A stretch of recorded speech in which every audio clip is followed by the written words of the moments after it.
Por Radio Cultura comienza Argentina en su cultura, un espacio acerca de nuestros modelos culturales en el ámbito de la literatura, la música, el teatro y el histórico contrapunto entre Buenos Aires y la riqueza de expresiones de nuestro país interior.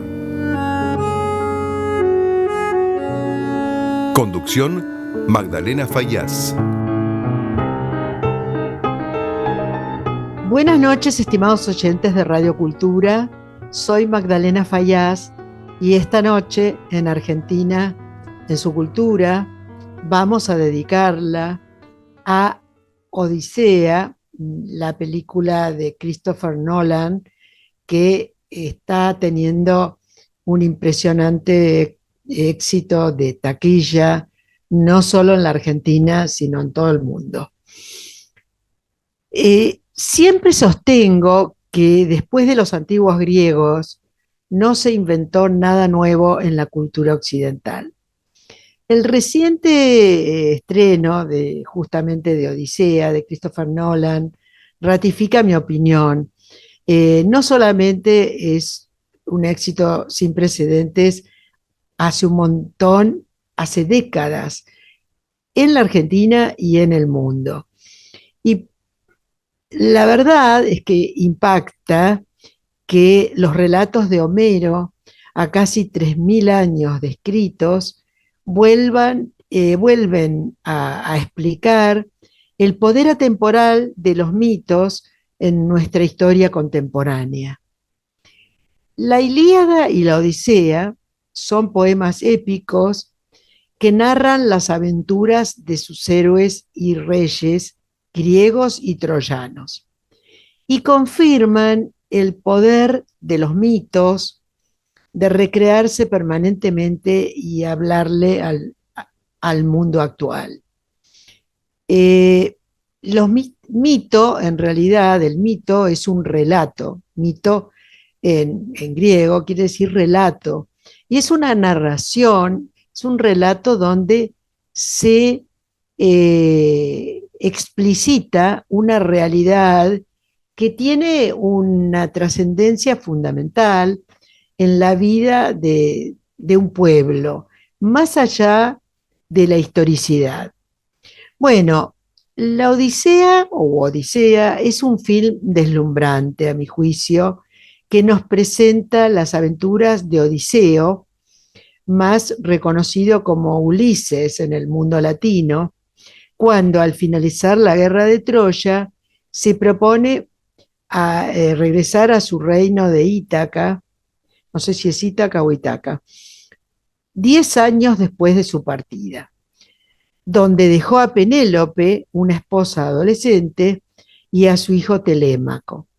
En los poemas homéricos podemos decir que la Ilíada funciona como una precuela, se diría hoy, de la Odisea. Vamos a evocar estos relatos originarios, porque obviamente no todos tienen por qué conocer esta mitología griega. Menelao, rey de Esparta, convence a su hermano Agamenón, rey de Micenas, para que lidere un ejército hacia Troya para rescatar a su esposa, Helena, que ha sido seducida por Paris, un joven príncipe troyano, que se la lleva de vuelta a Troya.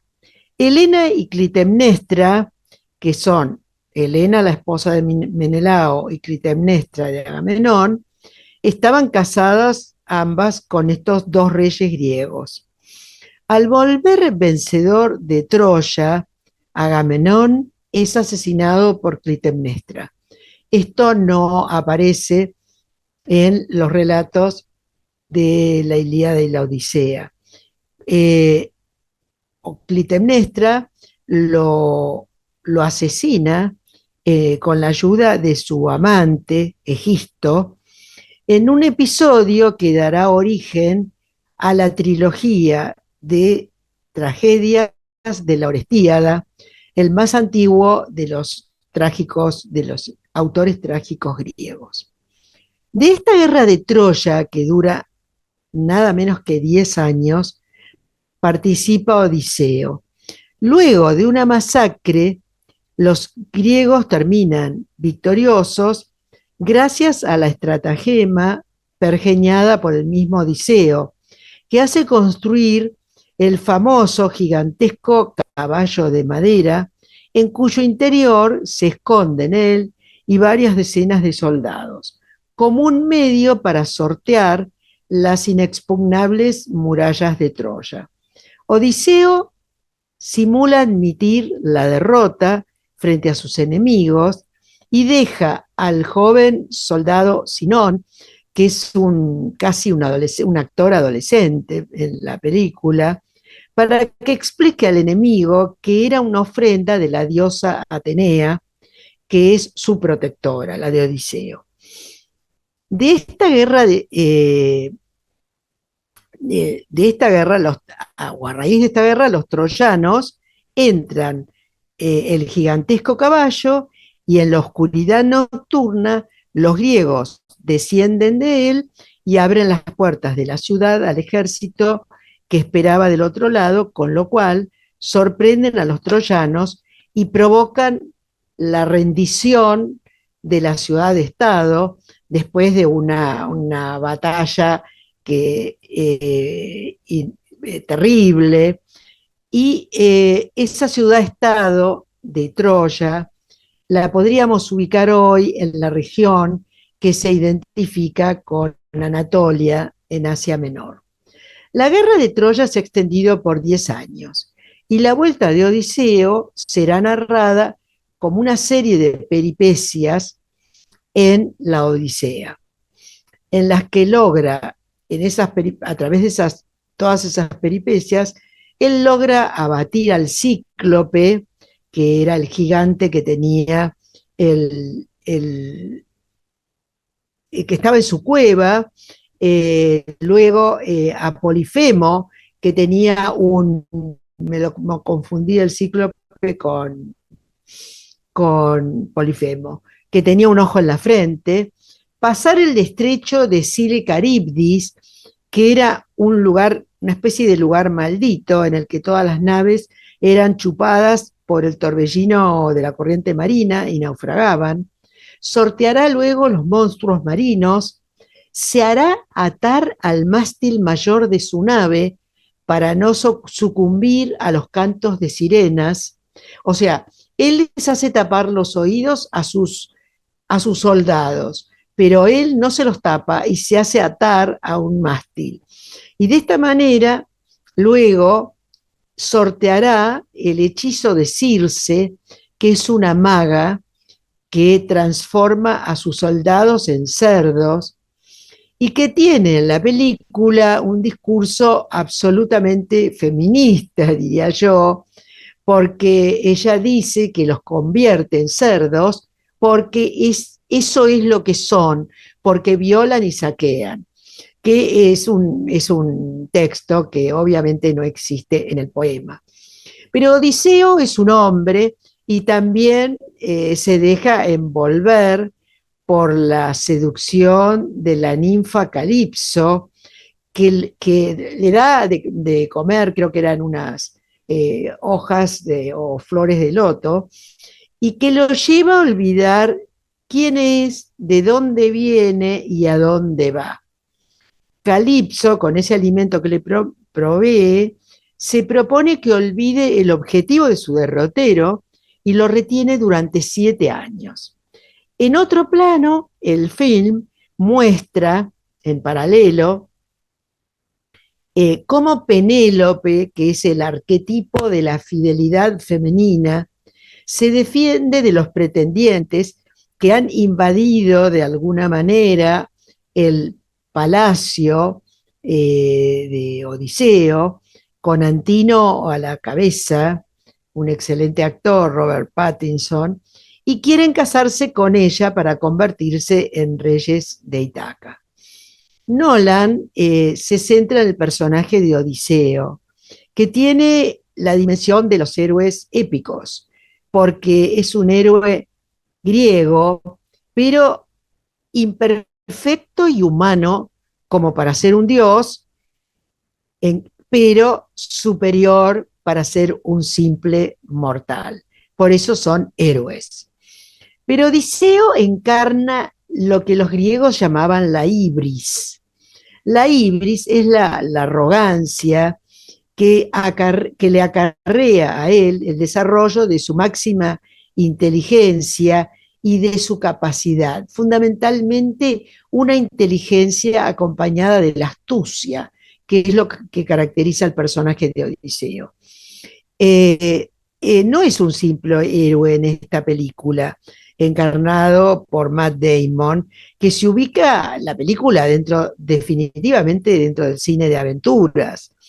En ese encuentro con diferentes desafíos y criaturas, él se ve obligado a tomar permanentemente decisiones a partir de la aceptación de su destino, que eso es lo central y eso es lo que lo convierte en un héroe griego. Su alma también es un campo de batalla y esto es lo que hace convivir la épica del relato con el conflicto moral. En él hay un permanente debate entre el bien y el mal, porque debe ir venciendo sucesivas tentaciones. El camino de Odiseo, a través de una serie de peripecias, simboliza una aventura de autodescubrimiento y de introspección en torno a su deber para con los dioses y para con su comunidad. El mundo, para Nolan, es un lugar inhóspito, difícil de habitar. Y en todos los puertos donde recala Odiseo, él y sus hombres son rechazados, exterminados. Él se dispersa en la guerra contra los monstruos cotidianos, pero siempre cuenta con la protección de la diosa Atenea, que es una figura vestida con una túnica blanca que lo acompaña silenciosamente. En el film es permanentemente invocada la ley de Zeus. ¿En qué consiste esta ley? La senia o la genia, como con X, como la llamaban los griegos. Es el sentido de hospitalidad al que refieren permanentemente los griegos. Esta idea de que todo aquel que toque a la puerta debe ser bien recibido, posee también un sentido religioso. Cualquier individuo que rechace esta ley no pertenece al ideal civilizado de la polis griega. La polis era la ciudad. No se trata solo de un respeto social, sino también religioso, porque existía la idea de que quien se presentaba podía ser un dios o una diosa disfrazados. Por eso, cuando Odiseo llega a Ítaca disfrazado de mendigo, es despreciado y maltratado por los pretendientes de Penélope, con Antino a la cabeza, pero hay una escena, un diálogo conmovedor entre Penélope y él, del otro lado de una especie de bastidor, donde Penélope le hace preguntas porque no lo reconoce, porque él está escondido en su túnica, de alguna manera disfrazado, y quiere probar de alguna manera la fidelidad de su mujer, que para no casarse con sus pretendientes, tejía un telar durante el día que todas las noches lo destejía para nunca terminarlo antes de que llegara Odiseo. Bueno, la historia de los pueblos es narrada, relatada a través de las hazañas de los héroes que identifican a esos pueblos. Por eso la épica, la narración épica, es el primer estadio de las literaturas de Occidente. Desde los héroes griegos, en la Ilíada y la Odisea, hasta el Cid, en la literatura española, o la chanson de Roland en Francia.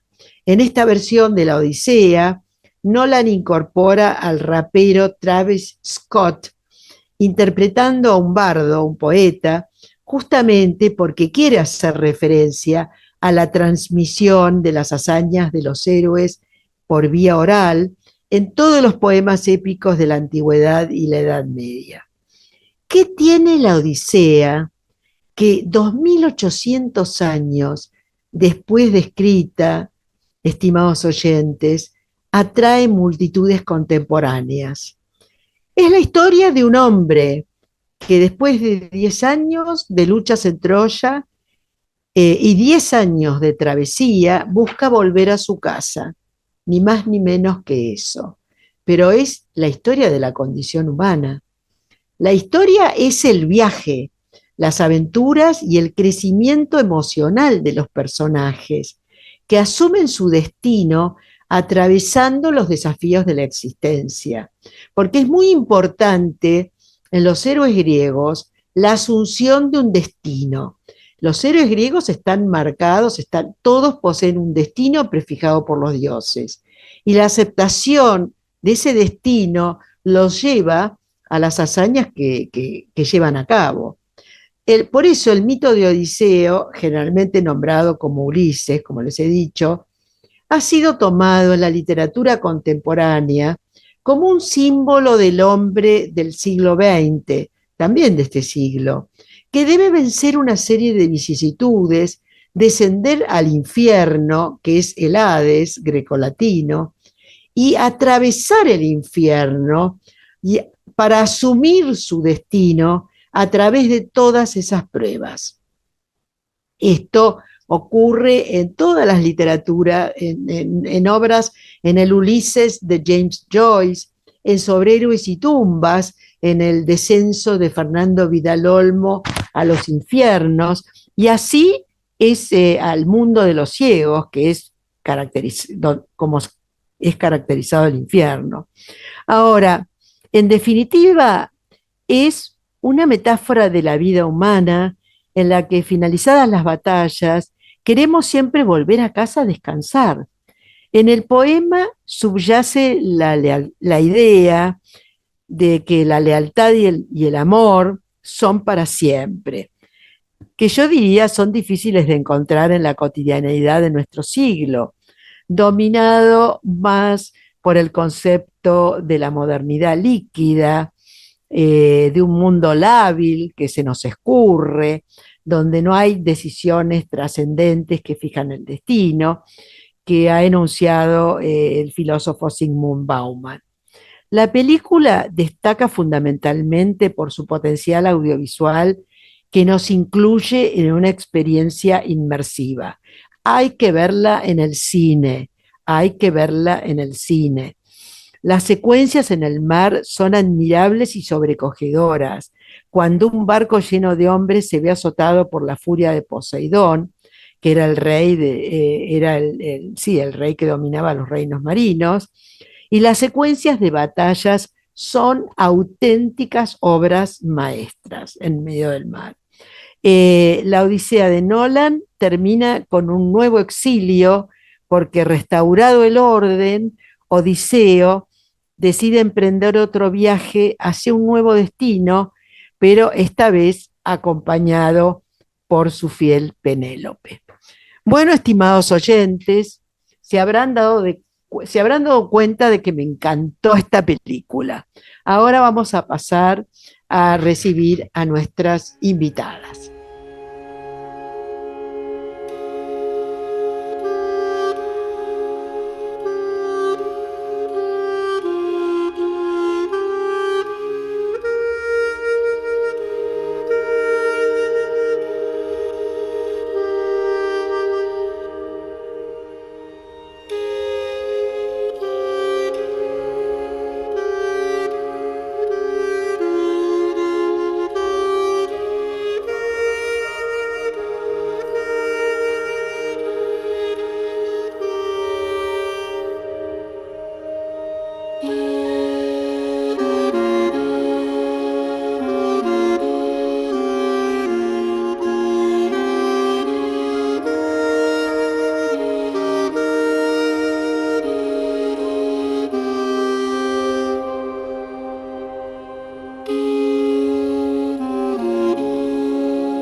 Estimados oyentes, tengo la alegría de recibir en mi programa a Patricia Kolesnikov, que es una grandísima periodista cultural, a quien es un placer y un privilegio leer.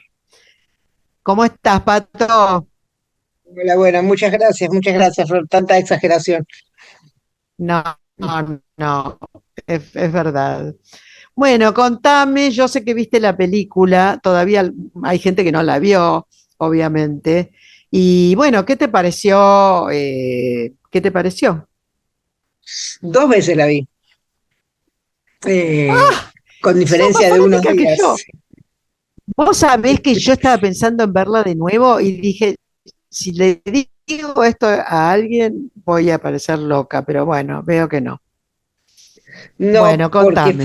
fui primero por una invitación y después con mi nieto de 14 años, que me pareció que era muy interesante y que en la escuela habían leído el año pasado La Odisea, entonces me parecía que estaba bueno. ¡Qué Y lo que me pasó lindo! primero, sí, yo soy una persona muy inquieta, no puedo estar sentada, estoy incómoda en todas partes, me duele la cintura. No me di cuenta que pasaban las 3 horas. Y la segunda vez tampoco. O sea, fue ¿Viste? increíble, no puedo creer que hayan pasado ¿Viste? 3 horas. No, además Esto no por hay un... un solo intervalo, son 3 horas de un saque. Y entonces, bueno, eso me pareció ya muy Y bueno. contame qué fue lo que, si la viste 2 veces seguidas es porque te cautivó. Contame, A mí contanos a los oyentes. mira, a mí me interesó mucho un detalle que me parece que en realidad es central, que es que la película omite un episodio fundamental de la Odisea, que es cuando Ulises, le dice eh, al cíclope que se llama Nadie. Entonces, cuando él se tiene que quejar, dice, nadie me hirió, nadie me mata. O sea, y eso habla de la astucia, ¿no? De Odiseo. Se supone que su Exacto. característica justamente es la astucia. Entonces, ¿cómo vos vas a omitir semejante cosa central cuando estás haciendo una película? Es como si, no sé, ¿viste? Es una característica constitutiva de Ulises. No puede ser casualidad, Sí, tiene que la ser adrede. Entonces astucia yo empecé a pensar, es la característica de su inteligencia, la astucia además. pero a mí lo que me parecía que esto era un señalamiento muy fuerte de Nolan, que nos estaba diciendo, este Odiseo no es astuto. ¿Ustedes lo ven muy astuto a este Odiseo en la película?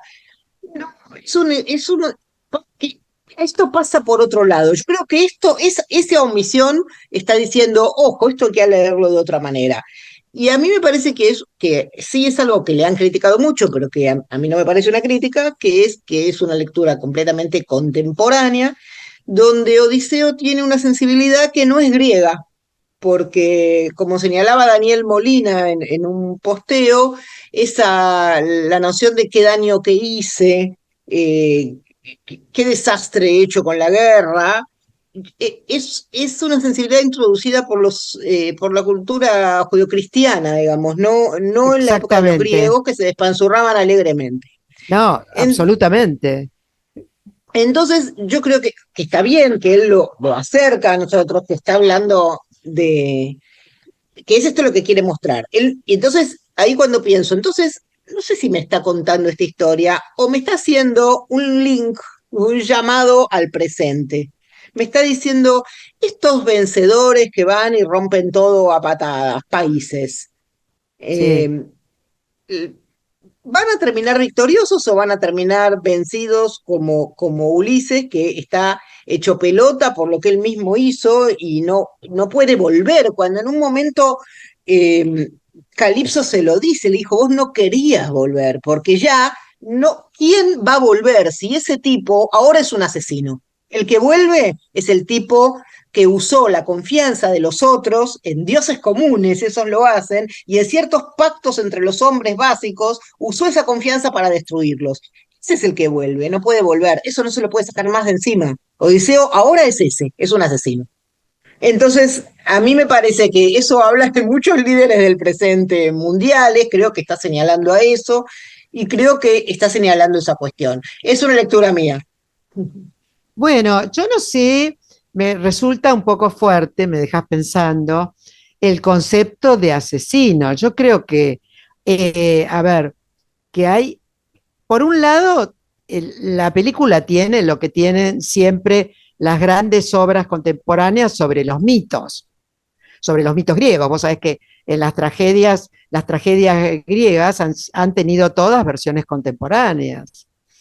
Es más, yo me quería acordar, y mi memoria me- está bloqueada, hay una obra de la literatura francesa que se llama La guerra de Troya no sucederá, Nora Pallier, que no me acuerdo de quién es. Por ahí puede ser de Giraudoux, ahora que te lo estoy diciendo. Pero me parece que, por un lado, es un héroe contemporáneo por una cantidad de cosas, como vos bien decís, pero por otro lado también está representando al mito, está encarnando un mito clásico. Bueno, si no hubiera escrito otra cosa, si no hubiera hecho Los Tres Chiflados, pero hizo la Odisea, o sea, él parte de eso, pero yo entiendo que es una resignificación radical. Sí, es una justificación, además, de alguna manera, de, de, de, de matar para reinar o para defender, o sea, eh, esas guerras no tenían términos medios. No importa esas guerras, importa de qué nos está hablando Nolan. Me parece que Nolan está hablando Exacto, de hoy. Y fíjate que ahí la impugnación la hace, le hace cuando en la cena de Menelao con Telémaco le dicen, sí, quizás Helena se quiso ir. Y también le dicen, lo que quería Agamenón era asegurar las rutas comerciales. Muchachos, esto de claro, que Helena, exacto, exacto. Que de ¿te alguna suena manera, rutas comerciales? claro, totalmente. Bueno, había también rutas comerciales en esa época, pero no, pero siempre existieron las rutas comerciales, de otra manera. Pero sí, está llena de guiños al mundo contemporáneo. Por eso Nolan es quien es. A mí me parece eso, que por eso esta película tiene sentido. Mira, escuché hace Y si poco, no, no lo entrevisté el hubieran ido año a ver pasado, tantos. Si no, no lo hubieran ido a no, ver no, tantos. y porque la historia se usa para hablar de presente, y por supuesto que con un anclaje, no es que, por eso te digo, es esta obra, pero matizando, señalando, reinterpretando. Lo que decía es que entrevisté el año pasado a un bestseller norteamericano, Harlan Coben, que Sí, hay infinitas traducciones, ¿cómo se llama? Adaptaciones de sus obras, de sus novelas al cine. Entonces él me dice, a mí a veces me dicen que, que esa adaptación traiciona mi novela, arruina mi novela. Dice, ¿cómo va a arruinar mi novela? Mi novela sigue ahí en el estante y es la misma. O sea, ¿qué es el otro? Y yo creo eso. Y yo, vos agarrás una cosa para a partir de ahí hacer algo, otra cosa, tuya. Por supuesto que tomaste cosas porque además toman cosas que están en en la memoria y en el inconsciente colectivo, ¿entendés? Entonces no, ese en la personaje esencia, nos resuena, nos dispara. totalmente. Además, lo esencial del mito se conserva, inclusive el personaje de Penélope, que es la fidelidad misma, ¿no? Yo creo que ese diálogo que hace Penélope con Odiseo detrás de una suerte de, no sé cómo llamarlo, como si fuera una cortina, Sí. bueno, es como si fuera una reja muy fina. Es conmovedor porque él está disfrazado y todas las preguntas de ella son absolutamente femeninas, ¿no? A Y le ver, pregunto, a ver, Magdalena, vos que no sos la esposa de Odiseo, sí, ¿lo reconociste o te engañó cuando estaba disfrazado? ¿Vos lo eh, reconociste? no, no, pero no lo pensé, tendría que... ¿Vos pensás que la esposa no lo reconoció? Puede ser, está muy bueno lo que estás diciendo. Está muy bueno. A mí me parece que sí, que ella tiene que haberlo reconocido. Pero ella quiere Es un, saber. No, y es que ese es el juego, ¿no? Es un juego, hay que poder volver a vincularse, hay que poder volver a entrar a tu vida y también hay que ver, me parece a mí, esto que te decía antes, ¿y el que vuelve? ¿Quién es? 20 Claro, años después, ¿quién es? una guerra después. No es el mismo, nadie es el mismo después de 10 años, de 20 años, ¿no? Bueno, y semejantes cosas que pasaron. Y después de haberle metido el perro a los troyanos, digo, Sí, el sí. caballo. Vos sabés que la casualidad, no me acordé de decirlo bueno, en el editorial, pero yo la vi hace 15 días, la película, no el fin de semana pasado, el anterior. Pero esta semana estaba a la noche buscando si había alguna película, viste, a las 12 de la noche, que yo soy una noctámbula terrible, y veo que en un canal de cable, que no lo visito, en un tal Golden, había una película Troya. Y la agarré empezada, la mandé para atrás, y claro, esa es la Troya más idealizada, digamos, aparece obviamente todo el episodio del caballo muy, muy bien, fascinantemente caracterizado, pero bueno, Helena es rubia Bueno, en esa película, que es una película re antigua, re antigua, como de hace 40 años. vos estuviste en Troya. No, Yo sí. no, no me digas. Sabés que hay una piedra, o sea, vos ves una piedra, no es nada, es una piedra y sin embargo te parás ahí y te emociona. Ves una Bueno, piedra, el mar, hay un cartel que dice Ilios y un caballo truchísimo, que es da un poco de vergüenza. Y, y sin embargo, vos, estoy en Troya. bueno, Un bueno, cartel que pero dice nosotros tenemos, Ilios. claro, pero nosotros también, mira, me haces acordar una anécdota. Yo me fui una sola vez a Europa con mis 3 hijos cuando eran todavía cuasi adolescentes. Y, digamos, son muy seguidos y el tercero acababa quinto año con 17 años. Y cuando llegué, y fui a Atenas y fui a ver las ruinas del Palacio de Agamenón. Y cuando llegamos allá, yo tenía una emoción que se me salía el alma por la boca. Y mi hijo menor me decía, mamá, pero esto es un montón de piedras, Claro, bueno, claro, ¿qué ¿no? es eso? Pero bueno, para mí, yo soy una enamorada de los griegos. Todavía le siguen hablando a nuestro mundo contemporáneo, tan cruzado por tantas guerras, ¿no? Bueno, para mí habla de eso, Exactamente. de Bueno, qué les va a Pato, pasar a los vencedores. exacto. Bueno, te agradezco tu Hola, presencia en Ani. mi programa. Te mando un abrazo.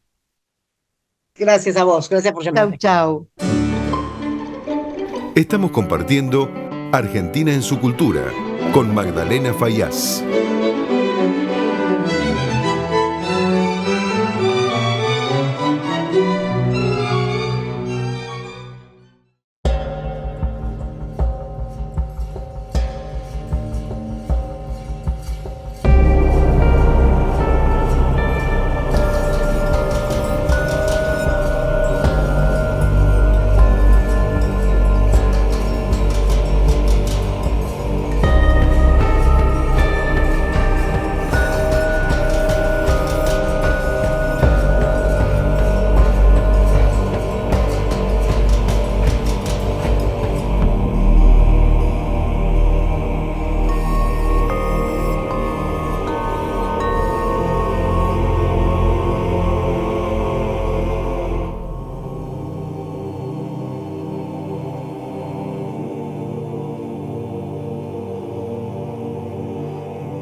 Estimados oyentes, tengo el agrado de recibir en mi programa a Ana María Schwa, Annie Schwa, para los más amigos, que es una escritora argentina contemporánea con una excelente producción, que tiene, bueno, lo va a contar ella. Ani, buenas noches, ¿cómo estás? Buenas noches, ¿cómo estás, Magdalena? Contenta de estar acá charlando.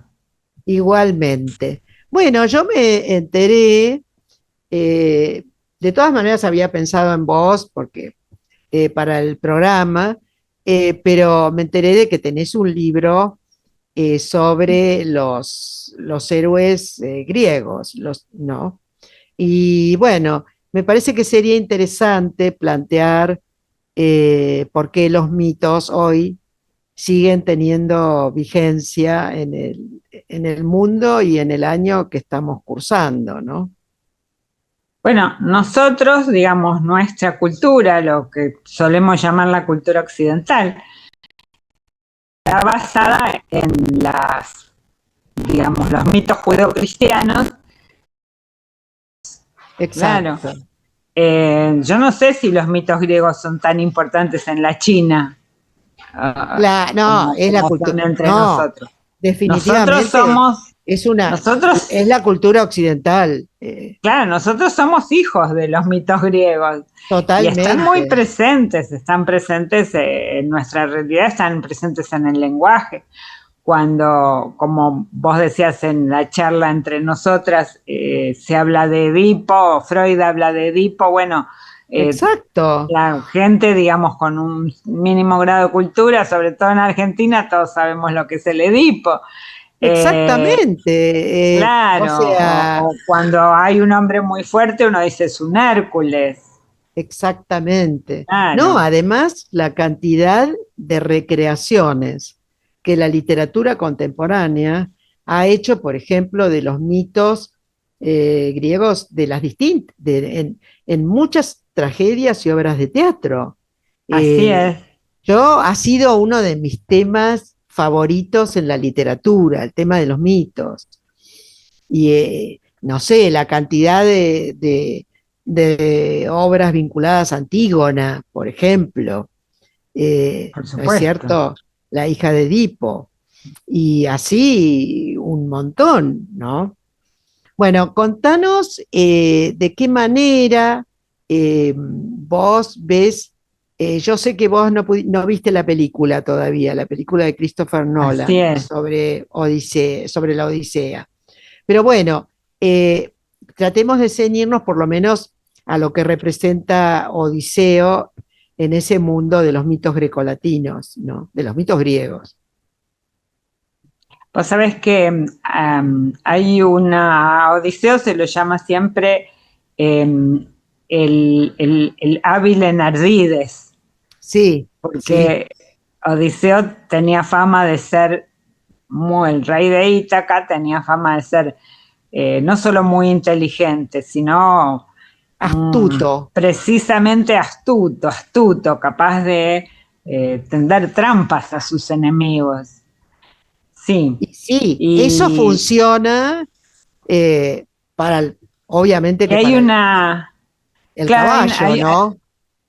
sí, por supuesto, para lo del caballo de Troya, pero bueno, antes de eso y después de eso hay muchos momentos, digamos, cuando Odiseo se enfrenta a Polifemo y cuando recién se conocen y Polifemo se presenta y dice yo soy Polifemo, Odiseo que le contesta, bueno, mi nombre es Nadie, Sí, me llamo Nadie. Entonces, después cuando lo ciegan a Polifemo, y Polifemo sale a pedir ayuda a los demás cíclopes y grita, nadie me hirió, nadie me mató, nadie me dejó ciego, y los otros cíclopes piensan, ¿qué le pasa a este? Está completamente loco. Bueno, había caído en uno de los famosos ardides de Odiseo. sí, sí, sí, sí. Sí. Sí, sí, porque aquí, y me parece que en la película está planteado, no es un héroe, no es un héroe sin fisuras, Odiseo. No, no, por Tiene supuesto. matices, tiene matices. Pues después, cuando termina la guerra de Troya, le preguntan, no sé si eso está en la película, pero lo consultan a Odiseo y le dicen, ¿qué hacemos con los chiquitos? con los descendientes de Príamo, el rey de Troya, con los sí, niños. sí. Y Odiseo dice, bueno, van a crecer y nos van a atacar, hay que matarlos. Así, con esa absoluta crueldad, digamos. Sí. Pero bueno, esa era la única Eran las solución leyes práctica. eran las leyes de ese mundo. Claro, y era la única solución práctica que él veía en esa situación.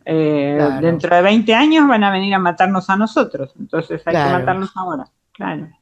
Qué terrible, Sí, ¿no? la sangre tira, dijo Odiseo, y bueno, terrible, claro, sí, sí, era, bueno, una sociedad, por supuesto, violentísima. Eh, de hecho, Odiseo no quería ir a la guerra, lo tuvieron que convencer. Odiseo se fingió loco porque acababa de nacer Telémaco y él era el rey de Ítaca y estaba muy enamorado de su esposa Penélope y acababa de nacer su hijo y él no quería de ninguna manera ir a la guerra. Y le enviaron a Palantes, que también era muy hábil y muy inteligente. Y preguntó, bueno, ¿dónde está Odiseo? Le dijeron, bueno, Odiseo está loco, se fue a la playa y está sembrando sal sobre la arena y cree que con el arado y cree que con eso va a cultivar algo. Y va para adelante si se lo encuentra, en efecto, a Odiseo en la playa sembrando con el arado, sembrando sal en la arena, el arado tirado por los bueyes. Y entonces, ¿qué hace? Pone delante de la cuchilla del arado al bebé recién nacido, a Telémaco, al bebé recién nacido de Odiseo. Por supuesto, Odiseo frena inmediatamente el arado digamos, y demuestra que en realidad tan loco no estaba. Y no le queda más remedio que ir a la guerra. Claro. Sí, sí, Sí. sí. Y Palante es un personaje muy interesante porque fue, o sea, se aburrían mucho los griegos en todos en esos la años polis, en que estuvieron sitiando Troya, ¿no? Estaban claro, ahí sitiando claro. Troya, se aburrían muchísimo. Y Palantes en esa situación fue el inventor de los dados. ¿En serio? Sí, sí, sí, fue el ¡Qué inventor de los dados. Así genialidad! que ¡Qué los genialidad! griegos le agradecían mucho semejante creación. ¿Y cuánto tiempo duró el asedio de Troya? Porque eso no me paré a pensarlo, Duró creo que unos 8 años. qué, qué terrible, ¿no? O sea, se Uf, vivía para la guerra. se vivía para la guerra, claro, claro. Y los helenos que estaban asentados alrededor de Troya, bueno, ya estaban viviendo allí, habían tomado mujeres, tenían hijos, estaban, digamos, ya se habían convertido en habitantes de esa región. Y Claro, sin sí. duda, como sucede y sucedió a lo largo de la historia en todos los sitios, había Bueno, intercambios. ocurrió después con el Imperio Romano. Claro, sí, sí, sí, sí. Pero había intercambios comerciales y intercambios de todo tipo entre los sitiados y los sitiadores. No Claro. era una cosa totalmente estanca de hasta acá, los sitiadores y allí No, empiezan los no, no, sitiados. no, no, no. Claro, Había había una transculturación. claro, claro que sí, seguro. Y decime, eh, ¿por qué a vos te pareció que este libro que hiciste sobre los mitos puede prender en los niños, no sé para qué, qué franja de edad de los chicos, pero yo estoy convencida de que sí, pero contanos por qué vos lo pensaste. Porque son interesantísimos, son muy divertidos, muy, muy fascinantes, porque a mí me gustaban. Y uno siempre está tratando de escribir ese libro que uno quisiera leer. En ese sentido uno escribe para sí mismo. Uno escribe para los lectores, pero también escribe ese libro que le gustaría leer. Yo de chica estaba absolutamente fascinada por los mitos griegos. Y claro, uno va encontrando distintas versiones, porque precisamente son mitos, no hay un libro sagrado como si hay, por ejemplo, como la Biblia es un libro sagrado digamos, Claro, los que profesan la religión sí, judeocristiana. sí, sí. Eh, pero en el tema de los mitos griegos no hay un libro sagrado canónico inmodificable. Entonces yo de chica iba encontrando muchas versiones diferentes que a veces no condecían una con la otra y no podía no terminaba de armarme en la cabeza toda esa historia. Y entonces dije, bueno, voy a escribir un libro como a mí me hubiera gustado poder leerlo, ¿no? Qué Que parta hermoso. desde la creación del mundo en adelante. Y decime, ¿y cómo cuando eras chica se te suscitó esta vocación por los mitos? Bueno, yo creo que ¿Te cuando leían tus padres? No sé, había en yo tu... era muy apasionada lectora, ya de chiquita, Sí. era muy, muy apasionada lectora. Y entonces, bueno, cuando uno lee, los libros se recomiendan unos a otros. Obviamente, Y los clásicos, ¿y qué son los clásicos? Los clásicos son los libros de los cuales hablan todos los demás libros. sí, es cierto lo que Y de decís. pronto, tantos libros de los que yo leía, bueno, mencionaban a Odiseo o a Agamenón o a Troya. Entonces, bueno, yo quería saber lo que era eso. Yo tenía el famoso Tesoro de la Juventud, con el Ay, libro de claro, sí, claro, con el libro de las sí. narraciones interesantes, donde había un montón sobre los mitos griegos que yo leía apasionadamente. Y bueno, donde encontraba un poco de información sobre el tema, ahí me lanzaba para tratar de entender mejor y de aprender más. Qué Y mis bueno padres eso, estaban muy ¿eh? orgullosos. Me acuerdo que en público, como era muy chica, me hacían hacer shows en público y me decían, a ver, Ani, contanos quién ¿Que era tus Clitemnestra. padres, no Y yo eras una sabía quién era no eras una Clitemnestra. niña tímida, no eras una niña tímida? Era tímida, pero bueno, si me preguntaban algo en lo que yo sabía manejarme, Te gusta, ahí me te mandaba, claro, gustaba, te sí, sí, mandabas. Qué lindo eso, ¿eh? No, vos claro. sabés que creo que a mí me pasó cuando estaba recién recibida de la carrera de letras, me ofrecieron una cátedra de latín en el Bachillerato Humanista del Sagrado Corazón. Y tenían, el Bachillerato Humanista tomaba dos años de la primaria actual. O sea que Ajá. eran nenas, eran literalmente niñas, nenas de 10 años en primer año y tenían 10 horas de latín.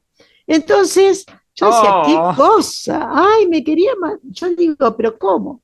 Más allá de que realmente aprendían como la luz, porque los chicos tienen una facilidad así, yo dije, ¿qué puedo hacer para hacerles más suave este aprendizaje? Y las dos últimas horas de la semana, que eran las del viernes, se me ocurrió dedicarlas a la mitología grecolatina. Y las chicas se enloquecían, se fascinaban, porque los mitos nos hablan a todos. claro, por supuesto. Yo tuve en el secundario, en primer año, fui a Buenos Aires y teníamos un profesor de latín maravilloso que no nos enseñaba mucho latín, se llamaba Ronky Mark. Ah, Y sí, sí, sí. Ronky Mark, bueno, era un tipo Sí, fue brillantísimo, famoso, sí. brillantísimo y un maravilloso narrador. Y él nos contaba historias y nos hablaba mucho del descubrimiento de Troya, de cómo fue el descubrimiento de Troya, creo que fue Schliemann, ¿no? El que hizo el descubrimiento de Troya. No me acuerdo, quizás estoy diciendo mal el nombre, pero era un hombre, un alemán, al que Era un alemán, ¿no es cierto? se le Sí. metió en la cabeza que él tenía que descubrir Troya, las ruinas de Troya. Y después de años y años y años realmente lo logró. Y ahí, digamos, ahí es donde vos estuviste, en las ruinas de Troya. Qué maravilla, ¿eh? No, por Sí, eso realmente cuando uno accede a esos lugares, eh, bueno, a mí particularmente me conmueve, me invade la emoción, porque realmente este, la historia, la historia de Occidente, porque como no sé si lo dijimos hablando en el off, eh, eh, no, los mitos griegos no los podemos pensar en aplicarlos a los chinos, por ejemplo. Son definitivamente claro, no la sé. cuna de, si bien son inherentes a la condición humana, pero de nuestra cultura occidental. Claro, claro que sí. Sí, sí, a nosotros nos han formado, aún sin saberlo, nos han formado los Exactamente. mitos griegos. Sí, Bueno, así que ahora te queda ver la película y ver, sí, señora. ¿eh? Bueno, Ani, ha sido un gusto tenerte en mi programa de nuevo, que me encanta, Bueno, ¿eh? muchísimas gracias. Gracias por participar. Encantada de charlar con vos como siempre. En, chao, un abrazo. Hasta las 23 estamos compartiendo Argentina en su cultura con Magdalena Faíaz. Estimados oyentes, en el cierre, solo me gustaría decirles que habrán notado que más allá de que la película de Nolan, eh, Odisea, se las recomiendo, porque es como pieza cinematográfica, sobre todo para los cinéfilos, es una película inolvidable de la que han hablado los diarios del mundo y tiene tiene un éxito de taquilla que no se había vivido en décadas, tanto en la Argentina como en Europa y en Estados Unidos. Me parece que partir de esto eh, es interesante para constatar que los mitos griegos, los mitos que están en los personajes que con sus pasiones, con sus desvelos, con sus amores, con sus penas, con sus alegrías, están en la Ilíada y en la Odisea, los poemas homéricos escritos hace 2800 años, siguen diciéndonos cosas, revelándonos temas, penas, alegrías, aventuras. Bueno, por eso eh, les aconsejo no solo mirar la película, sino que la película puede ser una buena excusa o una oportunidad para ir a los textos griegos. Yo que miro todos los domingos cuáles han sido los libros más vendidos en las librerías de Buenos Aires, que sale un ranking en los diarios, me impresionó que en el cuarto o quinto lugar, la semana pasada o la otra, estaba la Odisea, y que en el lugar de los bestsellers esté la Odisea. Esto nos habla ya de lo que significan estas historias mitológicas para el hombre contemporáneo. Siguen siendo una fuente de atractivo, de identificación, con esos personajes que son más heroicos, menos heroicos, pero tan humanos como nosotros.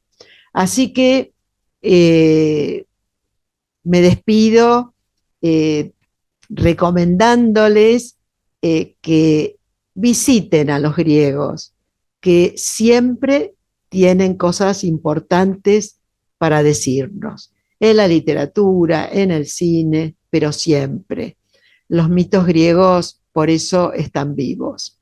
Bueno, después de este consejo, que es nada más que un consejo para el disfrute, Me despido de ustedes, les deseo una buena semana y nos estaremos encontrando el próximo jueves. Argentina en su cultura, con Magdalena Fayaz, todos los jueves de 22 a 23 por Radio Cultura.